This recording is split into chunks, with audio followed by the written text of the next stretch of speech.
3, 2, 1. On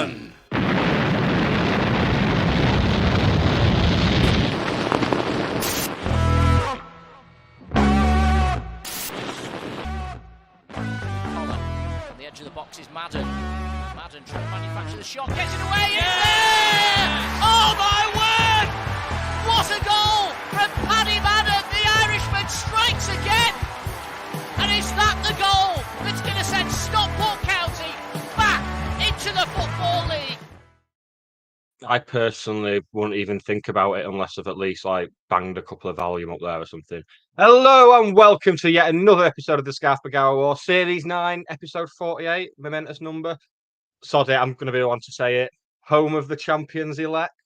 Should not have said that. Yes, every Wednesday between the hours of 8 and 9, we are here giving you your weekly recommended dose of all goings on from SK3. With me, Nick Lee, and a man described as being at a wedding this week, missing Saturday's game. It's the at a wedding this week, Russ Johnson. Hello, at a wedding this week, Russ Johnson. I don't think wedding's a word anymore.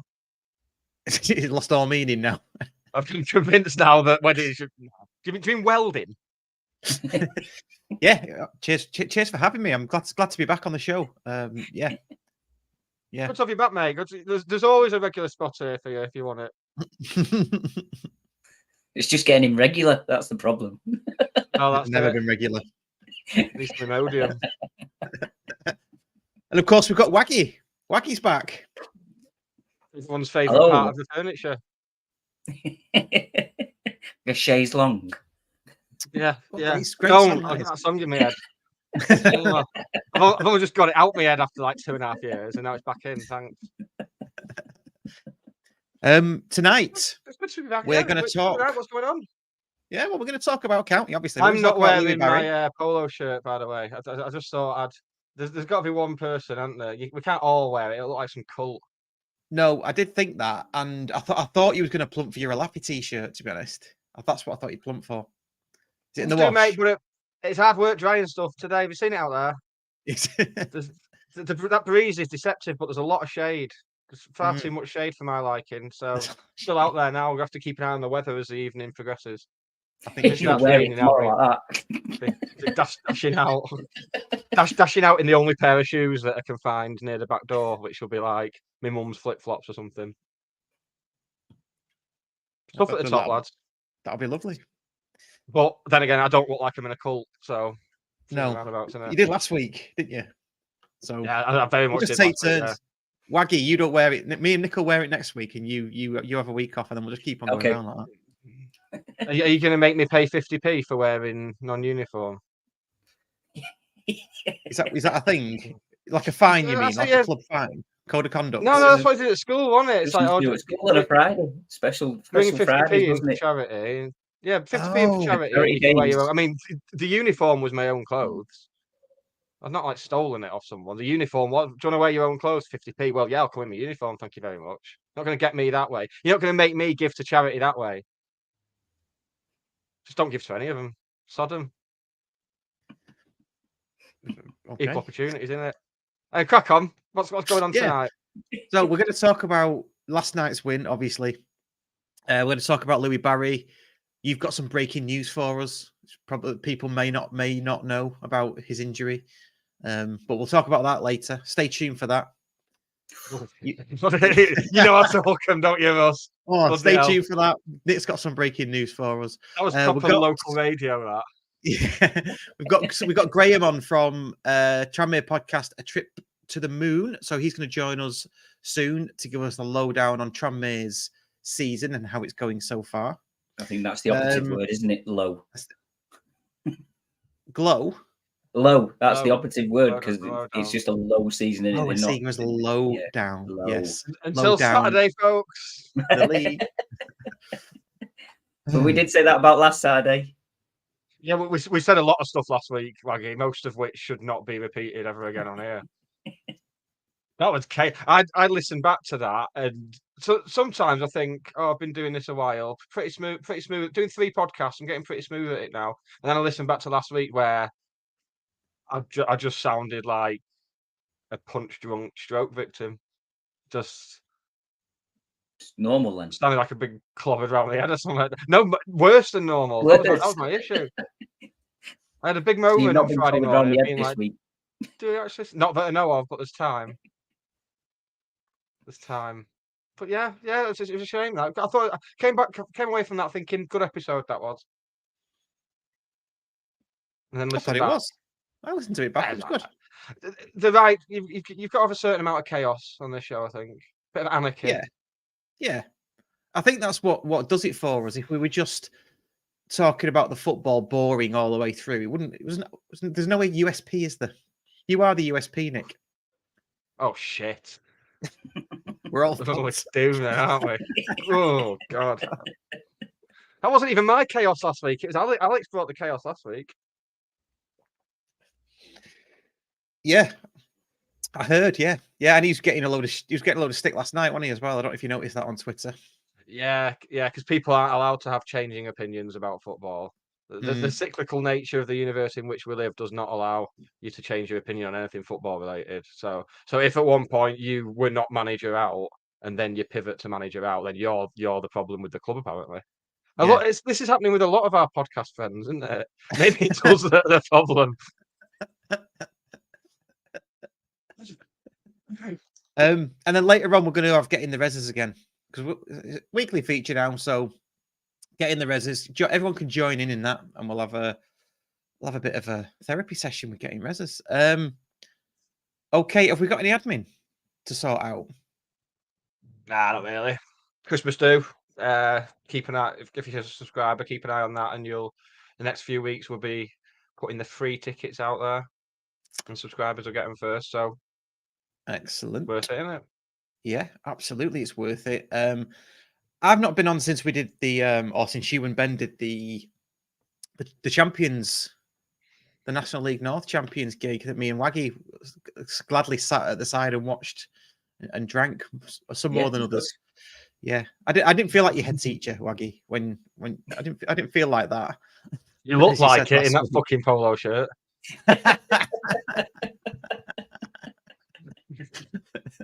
I expect you to have jeans with like really bad turn-ups and like shit market training. You're on Coach A.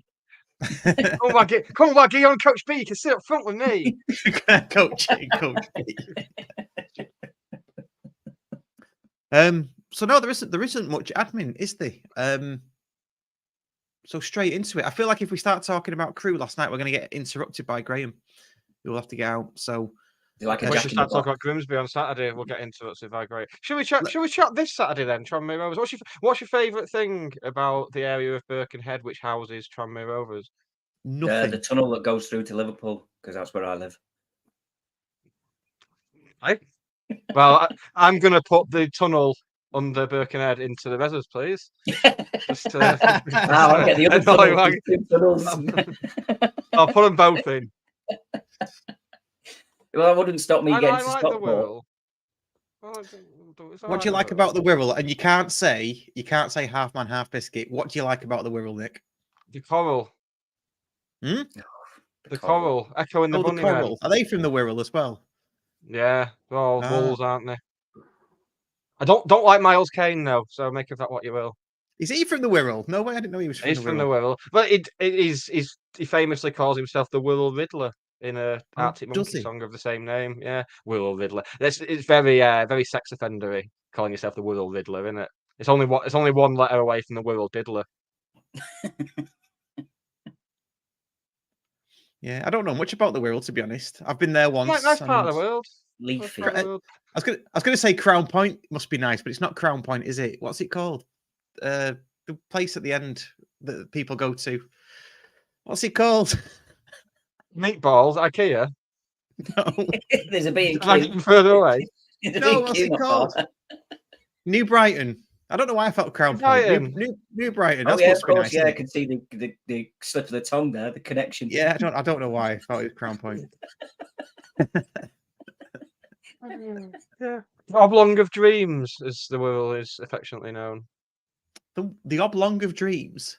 Oblong of Dreams, yeah. Which I always thought, because there's a song on the new Half Man Half Biscuit album called Oblong of Dreams, and I assumed, like a lot of their songs, it'd be about football, because a football pitch could be called an Oblong of Dreams, but it's not. It's like a well-established phrase for the Wirral. No way. So that's all. I was gonna make that a thing. I was gonna be like, oh, I'm gonna go to the Oblong of Dreams at Edgeley Park on Saturday. But I thought, well, I can't now because people think I'm off to the Wirral. So what's Nick going to the Wirral for on a match day? Is he going destroying that fucking tunnel that Waggy always goes on about?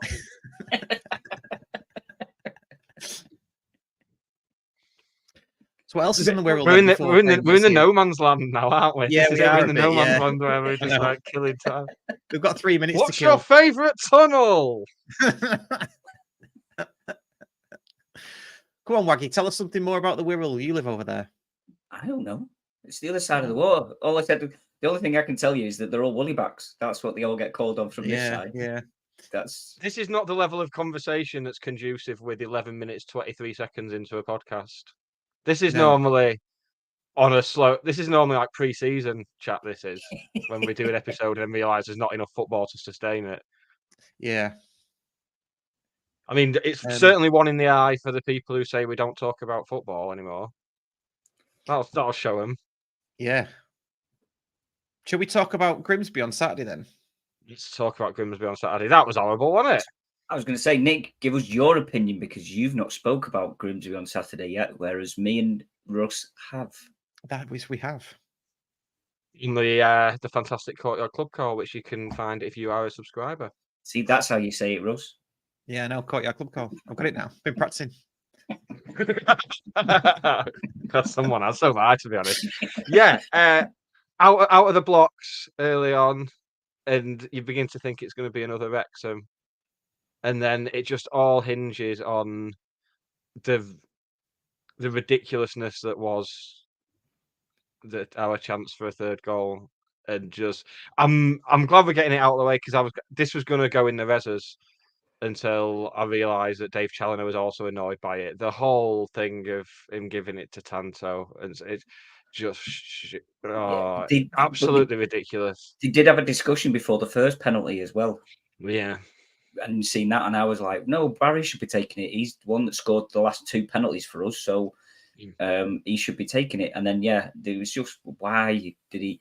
But if the keeper had gone the other way, I mean, fair enough, he did miss. But even if it had been on target, the keeper would have saved it.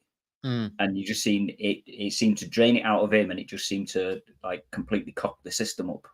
I don't know what we were just awful from then on. Yeah, it was very strange. Obviously, them get shades of handball with their first. I thought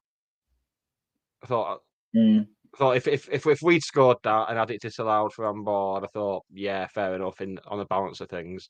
Ben Hinchliff, serious error to give them a penalty, but if anyone's got credit in the bank. Didn't see somewhere, is that right? That's his first ever yellow card? Yeah, I really hope he's not going to make a habit out of it. Yeah, I was going to say, yeah, definitely not. His disciplinary record's a disgrace, if you ask me. I know, yeah. Jesus, get rid of him. Get somebody else in. Getting keepers. But both penalties given away by goalkeepers. 2 penalties given away by goalkeepers and also booked for them as well, which is a nice little... Wonder when the last time that happened in a county match was. That might be a first, actually. Well, 2 goalkeepers booked for giving away penalties. Where's Ben? Get on to Ben. He'll not answer here. that. He'll be in the comments somewhere. I'll get on that ahead of next time. Right. Graham is backstage. Shall we get him out and do an opposition preview with Tranmere Rovers?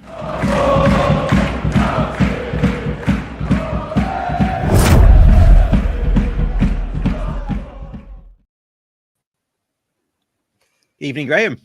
Evening, gentlemen. Evening. How are you? Personally, all right. As a Tranmere fan, not so fantastic, but yeah, such is life.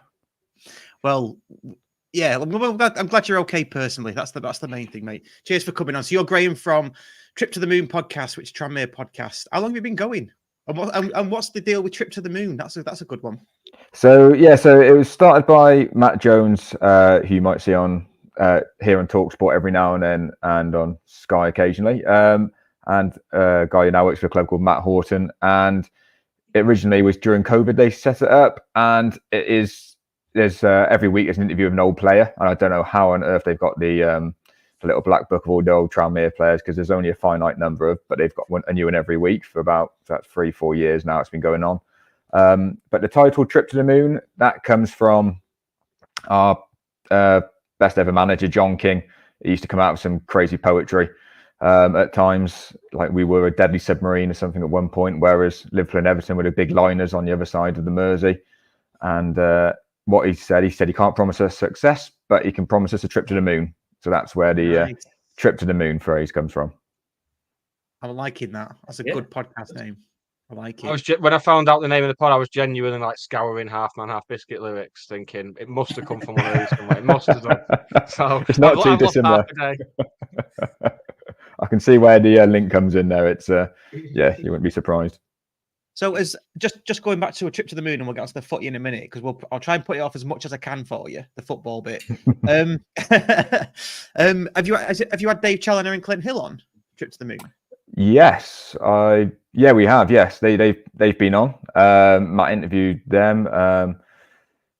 Very interesting stuff. I'm not sure if Dave was a Stockport manager at the time. He might well have been when he was on. He was on reasonably recently. In the last 12 months, I think, so it would have been actually, very insightful talk from Davey. Still, both held in hugely high regard at Tranmere, both chaps. We seem to like players that get lots of red cards in history, and Clint was one of those. And we had George Santos and many other players like that. And obviously, Dave Challoner with his throw came to notoriety, but also he was playing for us during one of our most successful periods when we got to Wembley in 2000 in the League Cup final. Yeah, good stuff. It's nice to have a podcaster from a proper club on with rich history. Yeah, we always struggle to get a Salford one on. It's weird, isn't it? It's weird, isn't it? It's weird. I like it. Okay, so let's talk about the game on Saturday then. Won't dwell too much on I guess your season, but do you want to just tell us how it's going and how the natives are feeling? It's going not brilliantly well. I think it's fair to say. Third from bottom, so at least we're not in a relegation zone. But I think one of the big concerns for Tranmere fans is we're seeing a lot of similarities between the last time we got relegated out of the Football League in 2014-15. Lots of nomadic players. There seems to be no cohesion. There seems to be a lot of individuals out there and players who you expect more from, not really delivering. So I think at the start of the season, we were perplexed by the managerial appointment. We had Ian Dawes come in, who was our assistant manager before, and it seemed to lack a bit of ambition. And then 2 weeks later, we seemed to get Nigel Adkins in as a technical director. So we were quite perplexed by that. Our chairman's been incredibly quiet, and he's normally extremely vocal. So there's a bit of unrest back at home. And the performances, it was a bit better yesterday, but we still lost 1-0 to Morecambe. So it's the tiniest of green shoots, I think you could say there, but we've lost every league game away from home this season. It's been pretty dreary. We've got the odd goal here and there, but the usual thing we rely on is our defence, and our defence has been, I think, short of abysmal. We finally got a decent goalkeeper as well for the first time in years. So, it's not a pretty time to be a Rovers fan on the road at the moment. And I live down in Bristol, so I attend more away games than home games generally. And I do have a free weekend this weekend. I normally would think, I might go and watch the game this weekend, but I might try and see if I can listen to it, or maybe if there's an iFollow link going around, because I don't fancy the 3.5-hour trip to what I think will be a mauling. You've got a couple of ex-county strikers in your ranks, in Conor Jennings and Christian Dennis, is there as well? Yep. Am I right? Yeah. How are they getting on? So Christian Dennis, I think we expected quite a lot from, but he has been played out wide quite a bit, whereas we've been needing someone through the middle. We've been playing 4-3-3 a lot, and with Christian out wide, so we haven't really seen him too much through the middle, which is where we would like to, I think, see him. He scored 1 goal against Salford, which is a great finish, but I think his fitness has been lacking. He got an injury just before the start of the season, so I'm hoping we haven't seen the best of him yet, and there's more to come from him, but not hugely encouraging. Conor Jennings, when he came back, we absolutely loved Conor, obviously, for what he did. He, for us in his before he moved to county, and we thought he must be a squad player, whereas actually he's been the integral player for this season. He's head and shoulders above everyone else. Conor himself and his professionalism. If there's anyone you want to lead from the front, it's him, and he's the very best of a bad bunch at the moment. He is head and shoulders above everyone. He's played, I think, everywhere across the middle and everywhere across the top at the moment. We did start a period of having him as our central focal point up front, even though we had some 6'4" strikers on the bench. So he has done a bit of everything for us. So Conor's just been fantastic. If he was 25, we'd be worried about losing him to a bigger club, I think. But he's coming towards the end of his career, and I think he's pretty happy where he is, I hope. But I think Conor's one of the only bright sparks so far this season. Do you think is that down to the recruitment, or is it just fitting, as you say, like square blocks in round holes or something like that? Or injuries? I know we've had quite a lot of injuries and stuff like that. What do you think's sort of causing it? Obviously, without being a manager. Yeah. Well, last year we relied on our fullbacks. We had Josh Cogley, who went to Bolton, and Ethan Bristow, who went off to America, and they were our best players by far last season. And we've lost them, and we've replaced them with. I think we would all agree we don't need to spend as much money as you'd probably do on the wage bill on fullbacks. You do strikers, and we've never really invested in strikers. But the fullbacks we replaced them with, or our existing ones from the previous season, aren't up to scratch. Our defence has been really poor. And we've had a few injuries. Luke Norris we got from Stevenage, and he's looked very effective in every game he's played. And then he picked up an injury against Salford back in August and hasn't been fit since. And that's been a huge miss. He was a target man. He was that striker you hate when he plays for the opposition, niggly, and we lost him. And he was our focal point, really. He was our maypole, and the players played around him, really. And we've lost that. So, but I think I don't think as fans we really understand what's going on. We've got Nigel Adkins was technical director. Now he's the interim manager. We haven't heard anything to say whether we're looking for a permanent manager, whether Nigel's taking it on board. I think Nigel still lives in London and gets to train up. And we've also had we've got this transfer model of trying to buy get young players in a free and then sell them on and make a profit. So do what Peterborough do what Brentford do, but do it without spending any cash on them. And we probably made about 100k profit last year, but as much as we made money, last season was pretty dire and boring. We finished mid-table and there was nothing to write home about. And this year we didn't buy many young players or get young players in. We got some old heads, but it's just not gelling. Some of the players we've done, Kieran Morris, who's done well for us previously, and Tom Davis, our centre half, they've been inconsistent. Jordan Turnbull, who's supposed to be a League One quality centre half, who we got from Salford, he's been pitiful this season, really. And the creativity hasn't. We've got Josh Hawkes, who gets quite a few goals, but he's a bit of a confidence player. If he's in the game, it's brilliant. If he's not, he's going to be subbed after an hour, and he's a 5 out of 10. So they're not gelling. I think there's a lot of individuals out there. We've tried to do a bit of the recruitment, trying to get players after the transfer window who are unattached, and they come with, they're not going to be fully fit, and they're generally unattached for a reason. So yeah, hopefully the January transfer window is miraculous, but yeah, it's I think that there's a number of reasons, I think, but I don't think we know all what they are at the moment, because the club's been very quiet, which is very unlike our chairman, who's generally very vocal on local and national media. So we don't know what's going on there. I hope all is okay with him and such, because we normally see a lot of him. But yeah, it's anyone's best guess, really, what's going on behind the scenes. Is there a feeling that with your performances, there's maybe you close, not closer than you think, but maybe one or two things need to click, and then you'd probably steer your way into mid-table? Because just looking at your last match yesterday, you had more possession than Morecambe and nearly as many shots on target, even with those players. Because if you say you've got, you can see it now. You've got Turnbull, Davis. Obviously, you started with Jennings, and Dennis was on there as well. You've not got bad players, are you? So is there a feeling that it could gel at some point? I think, go back about 4 or 5 weeks ago, and I think we were just thinking, just need to sort your way form out, and it could gel. And I think we've got, compared to last season, better individual players.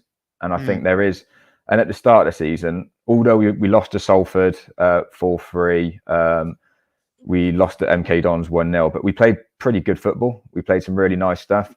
So that we know they're capable of doing it, but we haven't seen it for quite a few weeks. And where we have won, we beat Accrington, and they were really quite poor that day and went down to 10 men. We beat Bradford, which was actually that was really a great result because we had a bit of resilience there. Normally we concede and equalise and we lose, but we actually came back and won. So yesterday there were some green shoots in terms of we actually did something in the game, but it does feel like we're clutching at straws now, and we're going to be in November very soon, and we've lost every single away game in the league. And we have been in winning positions in a couple of those, Crawley the most recent, and we just need to chuck it away in the last few minutes. So on to Saturday then. I mean, we've got a great record at the moment. You've got a bit of a bad one. It all points to 0-1, doesn't it? And I know we've said this on our podcast the last couple of matches. I know you said it would be a mauling, but what's your heart saying and what's your head saying about Saturday?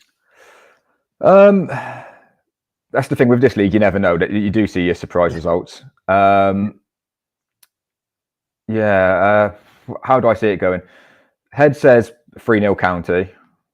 Heart says 0-0. It's the best I'm hoping for at the moment. That optimism. Yeah, that would be. But yeah, no, I'm generally pint half full, but at the moment it's quite half empty at the moment. So, but yeah, Stockport's one of my favourite away days. Normally, I'm from Gloucester originally, and I used to be involved at Gloucester City, and I went when they were the Conference North days. My son was mascot at Edgeley Park. About that game, they didn't make the playoffs 1-1 when. That day, and so yeah, I would normally go, especially if I've got a free weekend, make my way over to it. But we've had many a mauling at Edgeley Park, and I can think of days when you had Eric Nixon in goal when we lost 3-1, but many moons ago we were winning 1-0 and you had 10 men the year after, I think, and then you won 2-1. So although we did win 3-2, I remember once, but I could go through the whole history of results. But yes, that if we win on Saturday, I would quite happily wear an Everton shirt and sing Flower of Scotland. I think it would be. We're recording this. I'm fine with that. I'm that confident that if we do win, it would be the joy would outweigh the embarrassment, and I have no sort of reputation to hold up, so that'd be fine. Fair enough. Football has a mysterious way, though, doesn't it, of shocking you? And from my perspective, and we'll talk about this later as well in more depth, but our run's got to come to an end at some point, and it has to, doesn't it? And it always feels like it's the next match to me, and it could be Tranmere on Saturday. I guess ours has to come to an end at some point as well, and you never know. I guess if I was to, I don't know about yourself, but with the league as I see it now, I'm more favourable to the sides like us, the ones with a bit of history, rather than some of the Salfords and the League One, like the Fleetwoods and so forth. So one thing, there's always that bit of kinship, I think, but it does need to come to an end at some point. I'm just trying to think where in our squad it might come from, because we're not getting goals at the moment. It doesn't seem to be getting anywhere, but you never know. If you have an off day, we have a unbelievable day. But that's the thing. If Josh Hawkes has a good day, he can get a goal out of nowhere. If Christian Dennis hits form, we've got Kieran Morris who can create a bit sometimes, but we've just got a lot of players out of form at the moment, and our defence is it's as charitable as any charity is at the moment. It's so you should be pretty. I would put a few quid on a couple of goals if I was a betting person for County this weekend, because we managed to score the goal for Morecambe yesterday as well when Morecambe couldn't get the ball in the back of the net. So we're quite a nice team to play at the moment, I would say. Very good. Right. Last thing before we let you go. And I always ask this. I'll push you for it. I know you mentioned a scoreline before, but what do you think the score will be? What do I think it would be? Right. I always use it to decipher this. I think in my head, if I had to put 500 quid on it, so I have to take my heart out of it, what would I put it on? I don't ever bet like that. I think don't worry about that. Yeah. I put £1 bet on yesterday on a football match, so that's about as much as I go.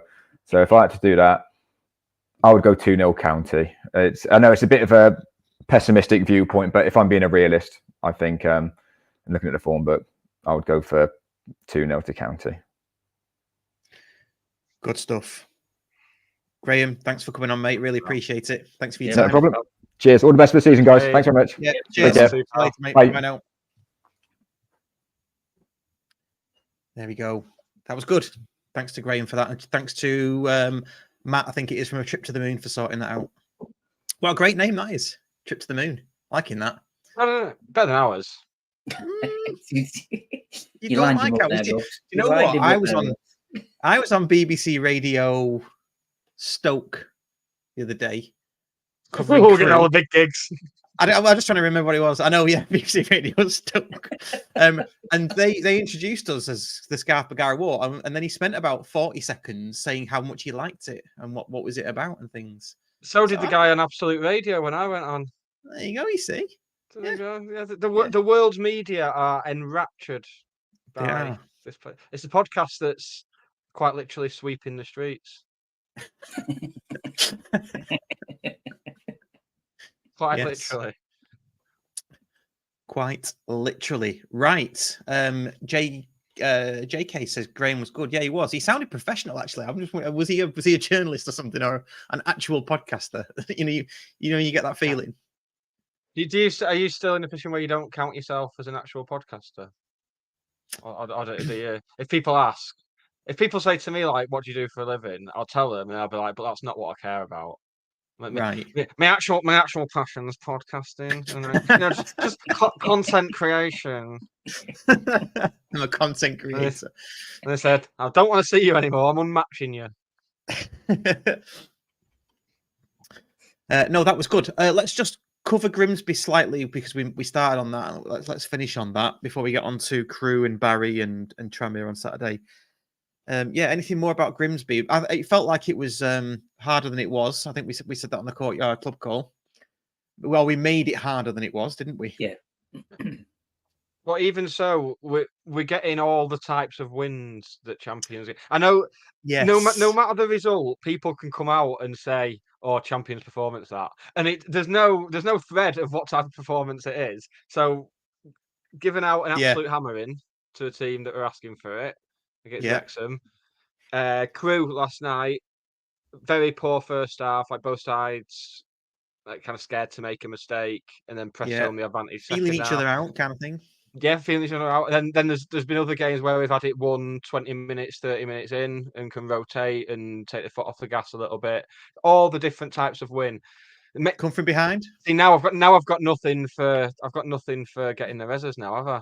Because I was gonna have people saying, "Oh, that's the type of win champions get," about any sort of win. No, you can have it. You still have it. Have we had a coming from behind type of win yet? Did we not go behind against Wimbledon away? We did. There we go. Yes. Yeah, we did. Yeah. Yes. All the types of win. All the types of win. Done. It's like champions elect. That's what champions do. You know what scoreline I would like to see this season? I'd like to see a 6-3. You don't see 6-3. It's not really a mainstream scoreline, is it? 6-3. No. Go and watch Wrexham. It's very hipster. They're bound to have a 6-3 at some point, aren't they? It's probably the only one they've not had this season, I think. I wish you wouldn't say that name. There's the red light's gone off in bloody Guy Rass now. Someone's mentioned us.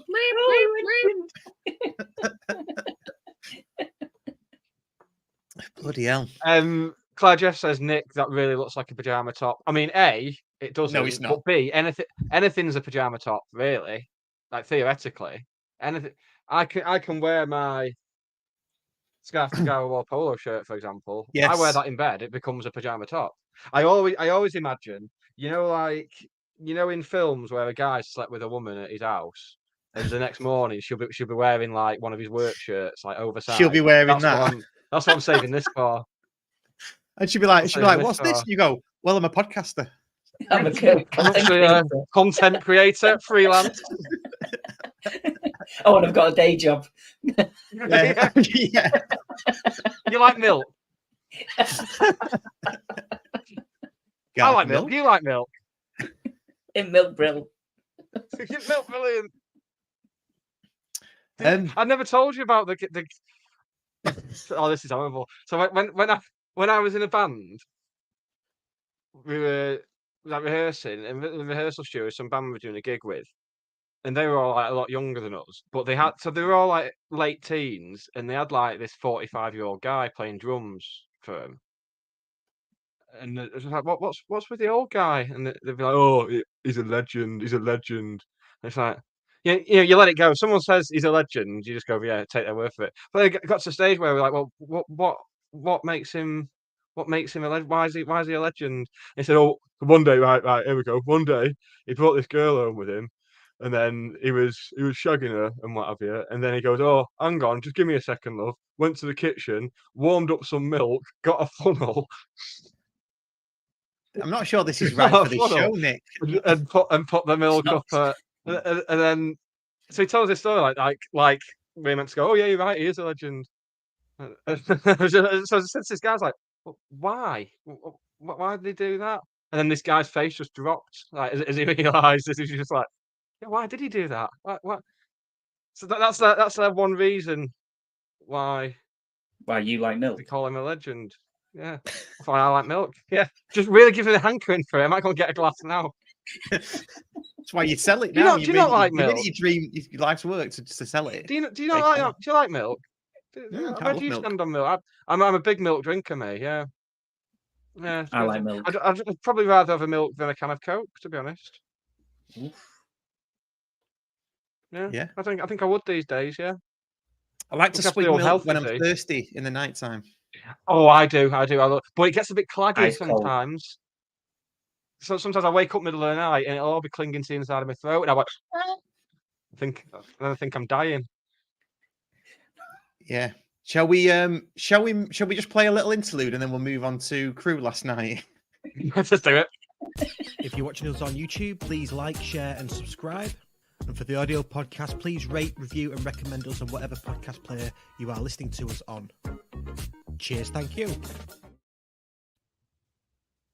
Milk isn't awful. I'm sorry, I'm not having that. I know it's a broad church the world is, but I'm not having people say milk's awful. I'm sorry. Just got to draw the line somewhere. Shall we move swiftly on from milk? Crew then. Last night. Who wants to go first with Crew? Very good to go on the stream and get to watch Forest Green against Barrow. Big fan of that. Oh, is that what happened? And then I went full circle as well, because I thought I'll reverse engineer it. So I was like, well, I'll go on Forest Green Barrow, and I assume that the county game will be on there. Clicked on Forest Green Barrow, it's some French game. So then I'm like, well, I'll find out what the French game is, click on the link for that, and then it took me to like the Argentinian Reserve League or something. Oh, it went mental. I watched about 50 different games last night, and then I remembered it was a Tuesday night. I could just buy the stream. I watched it on Doncaster need to go to Velu. It's like they're all helping us out. All these little tin pot clubs. I seen our stream was showing Forest Green versus Barrow. So again, went on Forest Green. That was showing Forest Green. So I was like, right, I'll go on every single League 2 club until I find it. Because I put the Crew one on, and that would play 5 seconds, then repeat the 5 seconds, then play 5 seconds, then repeat the 5 seconds, and I'm like, I cannot watch this. So that I just that's just a Crew thing though, because they don't want anyone to age, do they? Thank you. And then I found it. I found it on Doncaster. So I watched it on there for a bit, and then it actually appeared on County stream. So I watched it on there. For a week. I didn't have any issues. It came up straight away for me. There you go. Just yeah. There you go. There you go. And that's Still a watched new all of feature it, we're right? calling streaming watch. Yeah. There are reasons why I didn't go last night, and it's because I think the same as yours, Waggy. I've been to Crewe. I went last don't year. know how many times. I don't know how many times. And my little sidekick, my lad, wasn't coming with me because he was doing something last night anyway. So I thought I'm just going to miss it. I'm a bit gutted I did now because there were tickets flying about as well, and I was thinking, shall I go for one of them tickets and just get myself down there? But I pumped not to in the end. That's my theory with any event. When they claim it's sold, I've never had trouble getting tickets for any sold out event, be it like gigs or football or anything. When they have when summer comes around and you've got like the big outdoor gigs and tickets come out October, November time, and there's a mad rush, and it's just like I didn't get my ticket for Arctic Monkeys until about 10 minutes before in June, even though it was on sale from like a year before. It's like fine, it's piss easy. Yeah, I think you can if you People panic panic over nothing.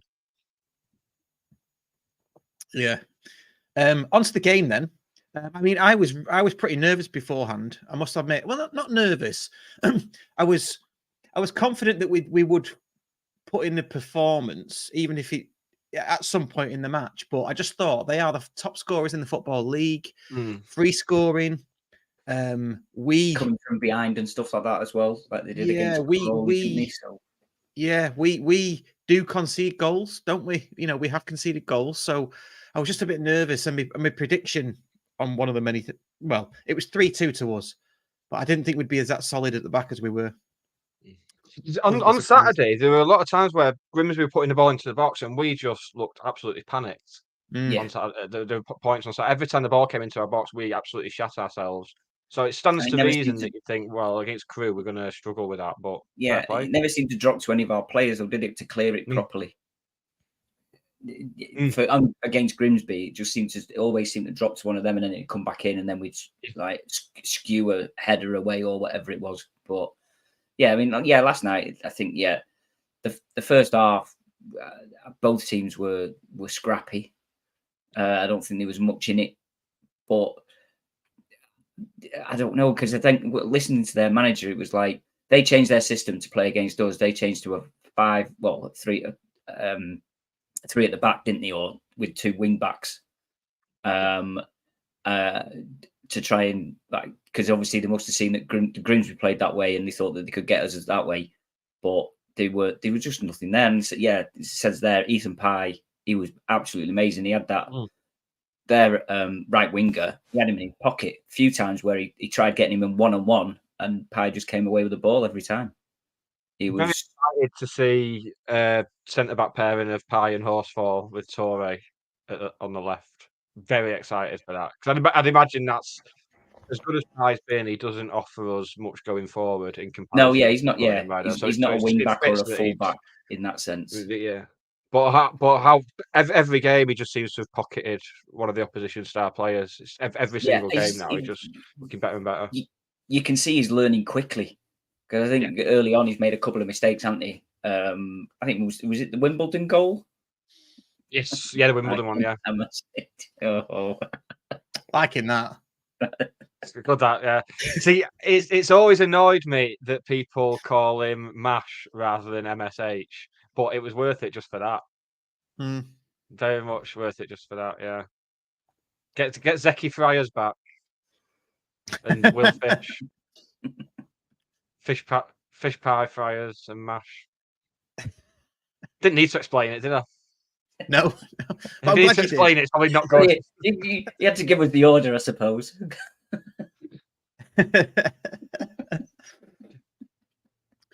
So yeah, I think you touched on it before, Nick, that it was very much feeling each other out, wasn't it, in the first half? Yeah.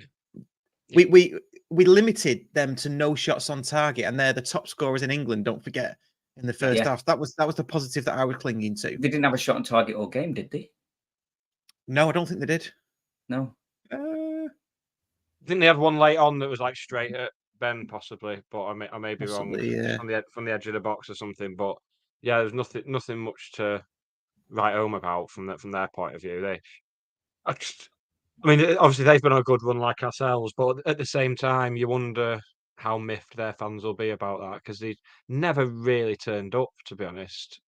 It, even after we'd gone a goal up, there didn't seem to be much of a reaction from them. Yeah, but right, Nick, it's irrelevant, isn't it? Because fans do not contribute to matches or win points, so we don't need to be.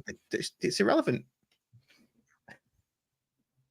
Yeah, according to the stats, they didn't have a shot on target.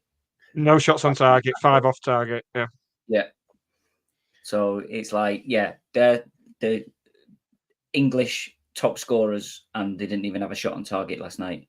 So that says a lot about our defense with a young lad in it as well. And yeah, you know, yeah, we were astounding. And say, unfortunately, Barry went off, but I think it changed the dynamic. I think Watts looked good. You could see we started playing the ball to him, and he was holding it up, and he was coming off players, wasn't he? He'd get the ball with his back to the player and the player right on him, and then suddenly he'd just knock it one way or the other and be away from them. And it's a feat a lot of the time as well, which will surprise a lot of people. You can go direct to a target man without just lumping aimless balls in the air to him. You can. Yeah, but you know what? I noticed in the second half there was a few more direct balls from Ben Hinchliff to Wootton, and he was doing what he's done forever, which was holding it up. Big man holding it up and laying it off, and that's what you want. I tell you what, no, it's for getting the reses. That's me getting the reses. I'm going to save it for later. But yeah, sorry, just having a chat with myself. And I mean, short corners, they're brilliant, aren't they? Superb short corners. I'm a fan of a short corner. For all the whinging, I like short corners because players move, it opens up space.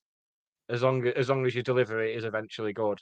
The problem when people say, "Oh, short corners are shit," they're watching a team that is shit at short corners and is shit at defending them, as we were earlier in the season. We were terrible at defending them earlier in the season. But yeah, I like a short corner, man. I am a big fan of it. Yeah, that worked well last night because that properly caught them off guard.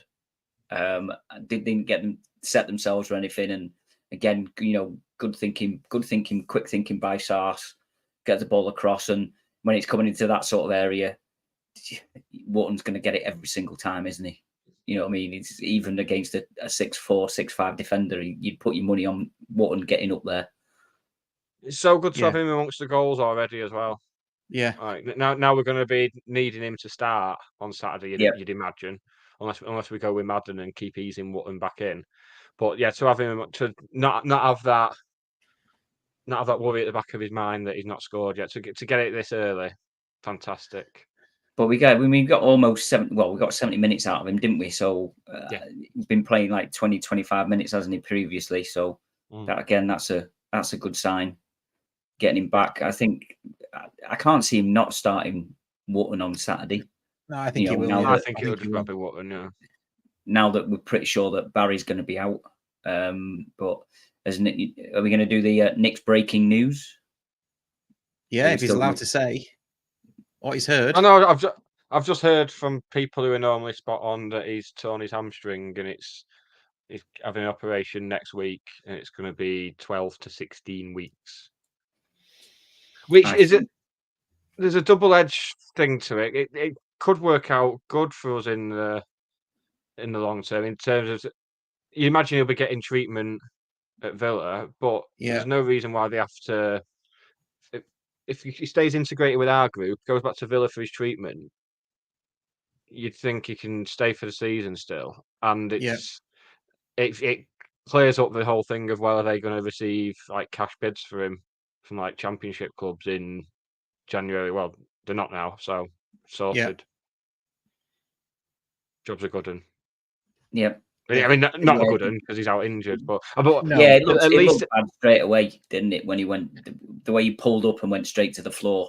You know what I mean? Yeah. Normally, which has been a nice change in a weird way because the injuries we've had previously this season, a player will just limp off or just be subbed in general, and then we'll find out like a week later that they're out for the season or something. Whereas with this, you could prepare yourself straight away. You know, it's going to be. Yeah. for him to try and hobble off and then have to like go down again and get the stretcher on, that's when you kind of know. Yeah, that's to say. Yeah, you see them they hobble off, don't they, between the two physios and stuff, but they generally make it to the certainly make it to the dressing room and stuff. But yeah, if they can't make it that way, then yeah, it does look. Unfortunately, it does look good, and I don't believe some people that were going on about saying that we've overplayed him.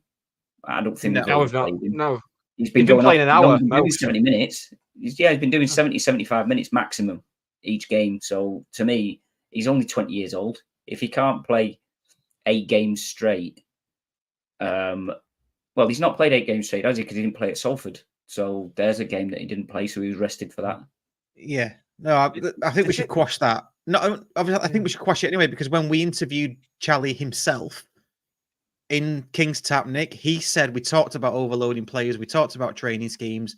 They have all the stats on all of that. Yeah. So it has to be just unlucky that he did that, because they have all of the numbers. I wonder about Crew's pitch, to be honest, because there's players slipping on their asses all night. A few players slipping over, wasn't there? Theirs and ours.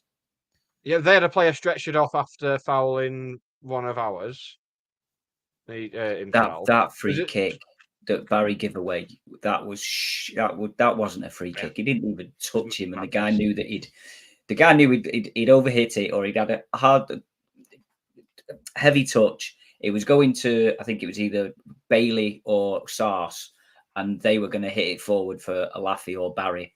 And he had Barry just stuck his leg out, and he's conned the referee, their player. Absolutely. And they nearly scored off it as well. It flashed across the goal, didn't it? It was just like, but yeah. So we were awesome. Yeah, for a team that were meant to, third at the time, I think. Were they third when we played them? They were third. Yeah, they were third. And I'll say it again, highest scorers in the EFL. I was expecting more from them. I was so happy with our first half performance, and then the second half, the momentum. You could see it at the end of the first half, couldn't you? We were starting to make inroads a bit.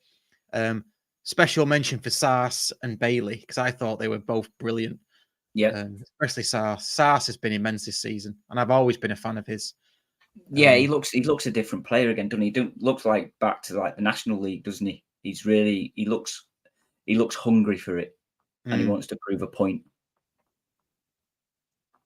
Yeah, I'd have taken a draw at the start, to be honest. Do you know what? But I saw people on Twitter saying, "Oh, we shouldn't be saying go for a draw." Because Sam Byrne said it, didn't he?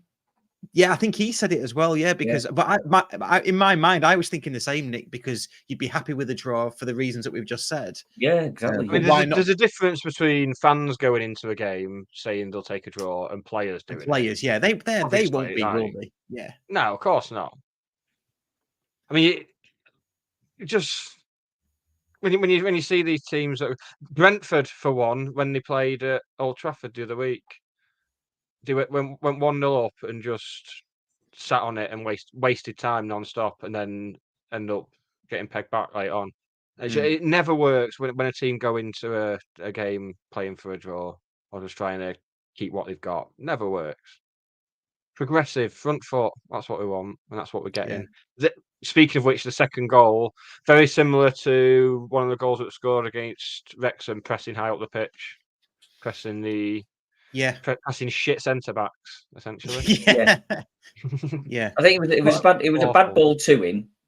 I think he didn't control it very well, and that just gave Wharton enough time to get his toe in and put it, straight to Tanto, and then Tanto, his little dink behind his foot to completely confuse the defender, and then put it through his legs for the goal. It's absolutely superb. And again, hopefully, I think he did look a bit. And I know he's scored 9 goals or whatever, 10 goals before last night and stuff like that, but he still didn't quite look, because he had a couple of chances, didn't he, where he took it in and heavy touches and stuff like that. So I don't know if that penalty was maybe still hanging over him a little bit. Maybe. I don't know. But he hasn't in his day. He scored quite a few goals. Yeah. But I just think you've seen his head drop on Saturday when he missed that penalty, and he did go a bit off. So I don't know if that maybe was just playing on his mind. But maybe don't forget he pulled up in the first half himself, didn't he? He did, yeah. So yeah. I'm Around the wondering same whether time, that Danny played on went his off. He was mind. hobbling, yeah. Yeah, I wonder whether that played on his mind because I've played football, obviously not nowhere near these levels, but if you've got a slippy pitch, you've already seen your mate go off, and you've already had a bit of a pull up yourself because of whatever, a knock or whatever. It must be going through your mind. Look, if I go full pelt at this and really stretch my legs, am I going to pull something? It must be in the back of your mind somewhere, subconsciously. It's in the back of my mind bringing the shopping in. So God knows. Well, yeah, getting out of bed for me. yeah. So it must be with these lads, maybe. So yeah, really good win, and then on to Saturday. Anything more about the crew match before we move on, though? Apart from it's now 10 in a row, 9 in the league. I couldn't believe the stat that I heard that we'd not done it in our history until Challoner turned up, and now we've done it 3 times. Yeah, 3 times on the channel. Twice last season, wasn't it? And twice and this season. Which, considering some of those runs we went on in the National League North under Jim Gannon as well. That's mad that this is the first. Yeah. First time, isn't it? Yeah. Unbelievable. The League 2 record is 12 on the spin, isn't it? I believe. Oh, don't tell me that. Tranmere on Saturday, and then is it Swindon away after that in the league? Yeah, 12 was done by Luton in 2002. So the other Hatters. So we need to beat that. Oh yeah, we'll have it back off them, please. Yeah. Yeah. And then on to Saturday. We mentioned him before, but special mention for Conor Jennings. I was thinking when Graham was saying about Conor Jennings spearheading their attack, and he was low in the pecking order before we got Barry, before we got Alafi, wasn't he? And he wasn't getting a game for us. I just feel for them a bit. Not that much. I want to obviously stuff him on Saturday, but I feel for him a bit that if he's their main striker. Yeah, that's what I see. As you say, he's coming towards the end of his career. He certainly wouldn't have been in any of the squads this year. Maybe he might have played in the Cheshire Cup or something like that, but he wouldn't have been in anywhere near any of the squads, and that's taking nothing away from him because No. He did a job for us and everything like that, and everything else that went on with him. But yeah, as you say, if that's your key man, that's your spearhead, and it's like from a purely footballing perspective, everything he's done for us, brilliant for us, and obviously his brother's still with us, and that can't knock any of that. He's had a great career. I just think same with Dennis really as well. Dennis is coming to the twilight of his career as well, so it bodes well for us. But the county fan in me thinks, oh Jesus, it's got, like I said before, it's got to come to an end at some point. It could be Saturday. It could have been last night. It wasn't. We played well. Another week of it at least. We'll win Saturday and then on to Swindon. So we'll see. But yeah, I think there's a few more games in this run yet. I think we've said that for pretty much every game before going into any of the games. It's been like, it's got to come to an end soon. Yeah. Oh, I'm not sure about this one. Don't know if we'll win it. Don't know if. And then we sit the next day, talk about it. And it's like, yeah, well, we've ticked that one off. We were awesome again and grinding results out and stuff like that. So I can't see it finishing against Tranmere unless we completely don't turn up. We put a load of lucky likeys out or something like that. That's the. I'm playing Finally, I'm coming in. I'm on the benches, Madden. But you're right though, aren't you? Like, even last night, it seemed like it was a bit of a slow start, and maybe it was. Maybe with I don't know, feeling crew out, but we never looked in danger, and we caused the problems ourselves against Grimsby last week. Yeah, I am confident, and I'm always confident. As soon as the match starts, I'll just think, we're gonna do something in this match. We're not going to be on the back foot. But it's this week up to it, all the the few days up to it. You just think, oh, don't you? And it's our job to get nervous, like Charlie says. It's not their job to get nervous. No. Are you starting to, because we're top? And I think a couple of people have said that they prefer to be in the chasing pack rather than be at the top. Dan said it, didn't he? Yeah. Yeah, I think. I think that there's nobody who's been really consistent I mean, Notts County maybe, but I don't think they really played anybody decent, did they? They played Mansfield the other week and a couple of weeks ago, and they got beat 4-1 and got absolutely played off the park. Well, they've got Wrexham at home this Saturday in what's going to be a 7-all draw. I go on Notts County Wrexham, right? Yeah. So that's what I'm saying. But again, they're grinding them out, but I can't see why we won't go on a run. We're getting players back. The bench is looking really strong. Fair enough, we have lost Barry, who's going to be a big loss, but we've got what's coming back. We've got Madden that's on the bench. We've got all these different options. Powell, I mean, not heard Powell mentioned for 3 or 4 weeks. No, Charlie's not mentioned him at all in any of his. So where's he? He can't be far away, because I think when he initially went out injured, they said he'd be out for 4 to 6 weeks, and I think that's coming up to 4 to 6 weeks. What, about 5 to 6 weeks, I think. So it's been a case of didn't Charlie mention in one of his interviews basically getting a player back from injury every week? So we've had Noyle back this week, so you'd imagine next week will be Powell. Yeah, and then Byrne. Yeah, so that's what I say. I mean, that's awesome options to have off the bench if something's not working. And I think, like against Doncaster, they completely marked Alafi and Barry out of the game. They always had 2 players on them all the time. So we took them off. Well, took Barry off, stuck Madden and Wotton on, and Doncaster couldn't cope with us. So as you say, now we've got the options. We can change games, we can change formations, we can change tactics. So, and I think the other thing that's really surprised me is that teams haven't come and really sat in and parked the bus against us. I've not seen any of apart from possibly Gillingham on the first game of the season. But he got sacked for that, didn't he? Well, he's got sacked for it now, hasn't he? Yeah. Yeah. But yeah, apart from that, I don't think it's. I was surprised that teams are how open they are. And having a bit of a go and stuff like that. Yeah, I don't know. I agree with what Dan Culverwell said on the Courtyard Club call on Monday, that it's too early for teams to come and set the stall out like that, because everyone's probably waiting, playing a bit more freely, bit more openly until it's more like the business end of the season, or maybe just before the business end, and then you'll start getting teams that come going, oh well, we really need a point because of reason A. It could be because of relegation. Reason B, the managers might get sacked or whatever, and it's a bit more. It does feel a bit more free now, doesn't it? Because it's that early part of the season. And maybe that's why there's no consistency between the teams. As you say, you get all these quite surprising results and stuff coming in, whereas we're just, as you say, happily going along, doing our business, top of the league, and not a single doing our business. It sounds like we're shitting everywhere we go. Yeah, we're shitting all over the league. Yeah. Isn't that a Status Quo song? Shitting all over the league. Just want to bring this comment back up again as well. This County 1883 comment.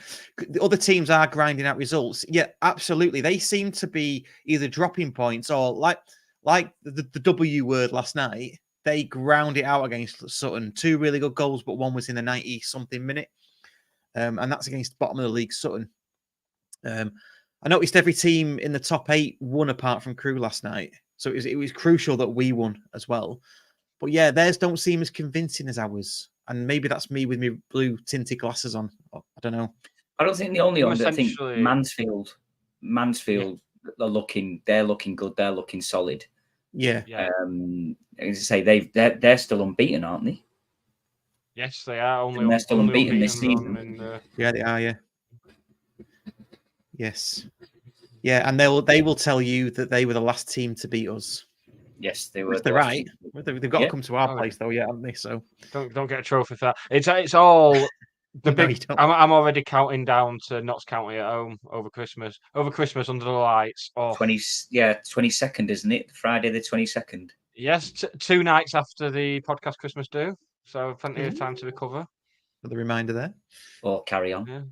I'll certainly be following that approach. Yeah, I think I will be, because that's possibly when I'm finishing for Christmas. So that's me. I'll be on it. It's my last Possible day. televised game there as well, do we think? Apart from the fact that they don't televise. Well, yeah. But you'd think first versus second, as it is now, if it carries on that way. Yeah, you'd think they'd do something, wouldn't you? Shall we move on to getting reses? Yeah, Waggy's up first. Shall we do? Waggy, you up first? Do you want to press the jingle first? Let's do it. Reses. Get in the reses. Get in the reses. I'm not having that. Get in the reses. Oh, getting reses. Is that the feature called Getting the Reses? Yeah. It's called getting the reses, yeah. Mentioned it enough times in there. Go on then, Waggy. What's your getting reses? Liverpool immigration officers. They can get in the reses. Do you have to declare yourself? Well, no, because the reason being, the last 6 months I've gone to 8 different car wash places, and I go back the second time, and it's all been cleared. So obviously, immigration have come in and wiped all the car washers out. So I've got to find somewhere else. So now I'm either gonna have to wash it myself, or I'm gonna resort to having to say there's something wrong with it and take it into the dealers so I can get it washed. I mean, that's not just what's higher than a first world problem. No, I don't think there's been a term coined for even. That's your wheelhouse, Nick. I'll let you think on that. And you can come up with one. I'll have something for next week. So yeah, Liverpool immigration, they can sling it because I want to get my car washed. I didn't realise that was where this was going. I assumed you were having to do some tests for your citizenship or something. To become a Scouser. Yeah. Is Trent Alexander-Arnold? Hey, Liverpool right back, or be the host of Pointless. Mick, do you want to go next? Yes. So this ties in with what Gazendo has said actually. So he says in the message, Union Jack flags at England games. So it's England game related. That bloody band, that band that they have at England games. I think it's a Sheffield Wednesday band, but they're sponsored as well. They're sponsored by. I know they've been sponsored by like Pucker Pies in the past or something. But it's just such a. What other country plays national football and sings their national anthem? Even the ones that sing it all the way through the game. Even the ones that have good national anthems don't sing them. Like the French national anthem is all about like, oh, these bloody English coming over, raping all our women. We'll bloody sort them out. They don't sing that all game long. So why do we sing our dirge of a national anthem all the way through the game? Isn't it sung ironically though? Isn't it sung ironically because everybody else hates it and everybody else hates it? So I don't think. Having had a look at the people who form that band, I don't think irony is a consideration for them. I think they struggle to put the shoes on the right feet. It's a proper bunch of misfits. Well, there's Chef two Wednesday things fans are proud of them. Yeah, well, there's two things that annoy me about it. They had it in a Football Manager game for every match that you played with the sound on. Don't know if you know the band. I've not played with the sound on since 1998, Russ. Didn't have sound on it then.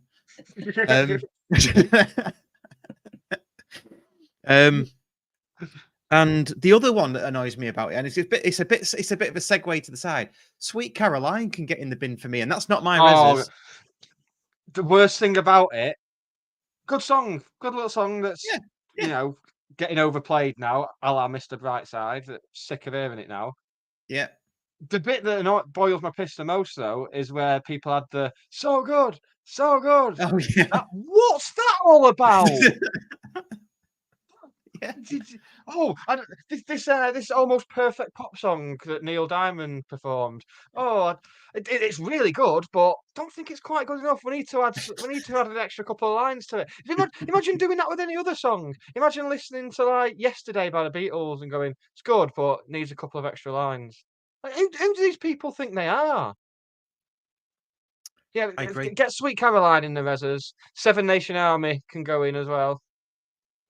Sick of that. Yeah, not the album track. You mean when it's used for things like? But it's used for yeah. Although to be fair, when I listen to that album, it's track 1, and I normally skip it now because I'm done with it. I've got everything I possibly need to get from that song. Yeah, I'm kind of with you there, mate. Although Same as Mr. Brightside. Then on a record player, so it's just easy to let it play through, isn't it? Yeah. Trying to find it with your pyro out in the garden with the smoke bomb. Added little bonus in the res as well. We're on smoke bombs and stuff. People. So who was it? The other Doncaster that we beat. Doncaster, 88 minutes. And they had the pyro out after they conceded the late winner to us. And someone on Twitter said, "Oh look, they've got a flare." No, they didn't have a flare. They had a smoke bomb. There's a big difference between the two. So can we, before we start castigating people and threatening bans for people bringing these items into the ground, can we get the terminology right first? Yeah, agreed. Some bonus reses for you there. Yeah, I tell you what. Just before I get onto my reses, and this isn't a reses, but what seems to be normalised now is when there's a goal, there's blokes in high-vis running around with buckets of sand, ready for. Yeah. And it's like, it reminds me of watching the big match from the 70s and 80s when kids running onto the pitch afterwards to go and hug their favourite player was just normal. Or there was a car in the corner. It's just normal. And these guys with high vis on with buckets of sand. Yeah, you seen it in Crew last night when we scored and celebrated. You see the guy running behind him, didn't he? To get the flare, so to get the smoke bomb that had gone. That's a great job. Do you think maybe because have you seen them? With the big fire resistant glove that they have to pick it up. They look like Hellboy. With that, what they should do, they should double up because obviously, like male cancer is on the rise and stuff like that. They should do prostate checks. The person who's got the big glove, as you're leaving the ground, say, "Oh, do you want to get your prostate checked? Make sure you're cancer free for your drive home to Stockport." And then into the room. Not at Crew though, actually. I was going to say, Crew's not a good example for that. thinking about it, I don't think we'll have Crew doing that. I don't think that is going to be starting in Crew. But do you think, talking of the big match revisited, you don't see the magic sponge anymore? So I think the bucket of sand has almost replaced the magic sponge in terms of things that you get unfeasibly excited when that you see at a football match. Yeah. You don't have the smell of cigarettes and pies anymore either. Just pies, isn't it? You don't even smell pies. Well, no, you can't smell the pies now. You don't smell them. No, they're all no. It's a shame, really. But no, I do miss as a non-smoker now. I do still miss the smell of smoking. I stopped going to nightclubs when the smoking ban came in because you just realise that everyone stinks of shit and sweat without the smoke to cover it up. Horrible. It's just the women. Awful. Yeah. Anything like that. Dogs on the pitch. Let's bring back dogs on the pitch. That gladdens everyone's heart when there's a dog on the pitch. Yeah. I do miss the pigeons on the pitch at St James's Park. They used to always be there, didn't they? But now they're not for some reason. Well, I suppose it's a sponsorship thing, isn't it? Because it'll be, like when is it Coca-Cola that sponsor like the World Cup and stuff, and they'll have all the bottles of Coca-Cola. Like if a player who's sponsored by Coca-Cola was drinking a Pepsi, they'd get bollocked, wouldn't they? Yeah. Maybe it's like that with the pigeons. They were sponsored by Funky Pigeon. You're not. No, they'd be like, "You're not magpies. We can only have magpies on the pitch." Oh right, yeah, true, yeah. Oh, true. Funky Pigeon, or it might be some Saudi delicacy. Yeah, even Saudis have had them all. So that's why they're not there anymore because they've all been at. Should we move on to my get in the reses before we finish up? By the way, my get in the reses is actually football related, and it's when commentators say a clearance from the goalkeeper, but they're not clearing it; they're actually playing it onto beyond the player that they're aiming for. But they just go great clearance from Hinchliff to Alafi, and Alafi went through and scored. Well, no, it was deliberate actually, and it was an assist. Not a clearance. A clearance is under pressure. Yeah. Yes. So I was going to say. So for me, almost a clearance is if there's a bit of a crowd in the box but a defender passes it back to him with his feet, and he has to kick clear straight away. That's a clearance. Yeah. We're on the same page. Yeah, absolutely. Yeah. Good. I'll do a little but- jingle but- for. I'll do a little jingle for. Yes, we agree. It can get in the reses, and one for no, we don't, and it It's stays out just there. for me with a thumbs up or a thumbs down. Yeah, let's do that. Yeah. Send me some pictures of just what you've said there. Nothing else. You've already got them. yeah. You can see him up on the wall behind you. He's forgot to take him down.